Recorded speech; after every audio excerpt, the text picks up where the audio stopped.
Passa a palavra ao ministro da Fazenda, Dario Durigan.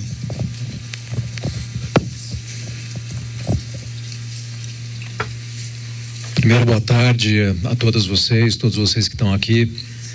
Primeiro, a gente precisa colocar em pratos claros que se trata de uma interferência indevida externa.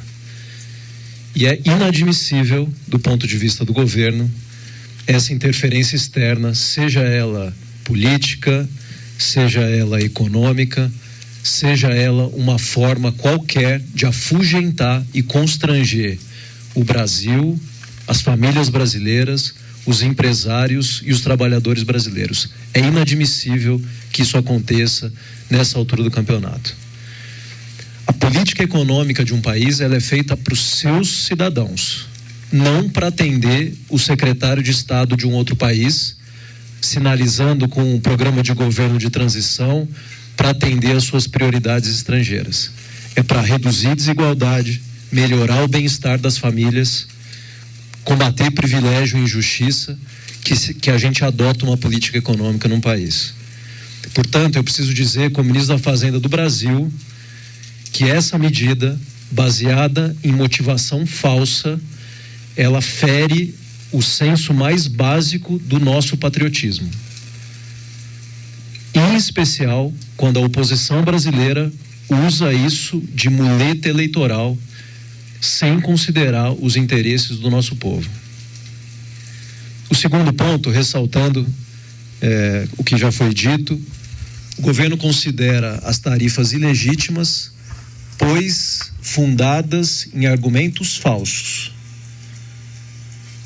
O que atrapalha o consumidor norte-americano e o empresário brasileiro são as tarifas, que aumentam o custo para o consumidor norte-americano, atrapalham o empresário brasileiro que se esforça, que investe para expandir a exportação brasileira e reduz a participação dos Estados Unidos, como disse o ministro Márcio, na balança comercial e no comércio bilateral entre Brasil e Estados Unidos.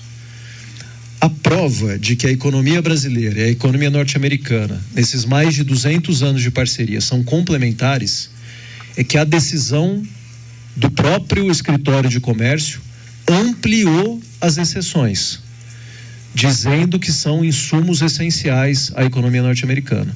São mais de 2.000 exceções de itens da economia brasileira, da pauta de exportação, que foram consideradas numa ampliação pelo escritório comercial, se dizendo essenciais à economia norte-americana. A complementariedade das economias, que vem sendo construída pelos dois povos há muito tempo, está colocada na própria decisão do escritório de comércio, o que revela a ilegitimidade e a falta de razão e a motivação política do novo tarifaço. O compromisso da equipe econômica do governo é com a manutenção da estabilidade macroeconômica do país. E eu preciso dizer à opinião pública brasileira que a nossa estabilidade macroeconômica está mantida e estará mantida a despeito da interferência externa dos Estados Unidos. Com isso, eu não quero menosprezar o impacto negativo que porventura venha a se abater em alguns setores.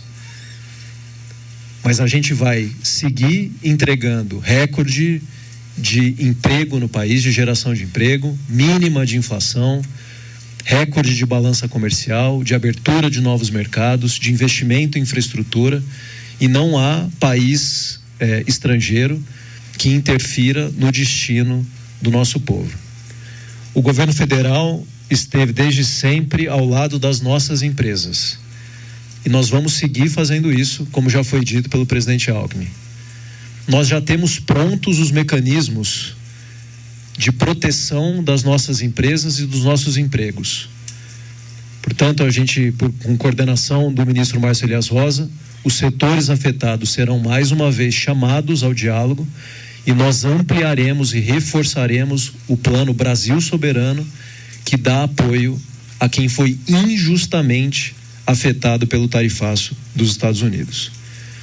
Reconhecendo que alguns setores podem ser afetados, não a macroeconomia no Brasil, não a economia do país como um todo, me parece também incompreensível que alguns grupos políticos e lideranças empresariais reforcem e apoiem esse pleito internacional que não dá resguardo às prioridades dos próprios setores os quais eles representam. Para concluir, nós levaremos esse grupo de ministros ao presidente Lula, a retomada do processo de reciprocidade, conforme determina a lei aprovada por unanimidade por todos os partidos políticos, por todas as lideranças políticas nacionais, aprovado por unanimidade no Congresso Nacional, e o presidente Lula nos dará orientação a respeito disso. E por fim, nós seguiremos sem baixar a cabeça, sem nos dobrar a interesses estrangeiros. Com isso, a gente vai seguir protegendo o PIX, como disse o presidente Gabriel, o maior símbolo da nossa soberania financeira. Nós seguiremos protegendo a nossa soberania geológica, sem vira-latice. E nós seguiremos protegendo a nossa democracia contra a interferência internacional indevida. Com isso, nós não estamos dizendo que nós não estaremos abertos à negociação, pois seguiremos abertos à diplomacia e à negociação, seja com os Estados Unidos, seja com qualquer outro país que nos trate com o devido respeito. Obrigado. Obrigado ao ministro Dúrigan.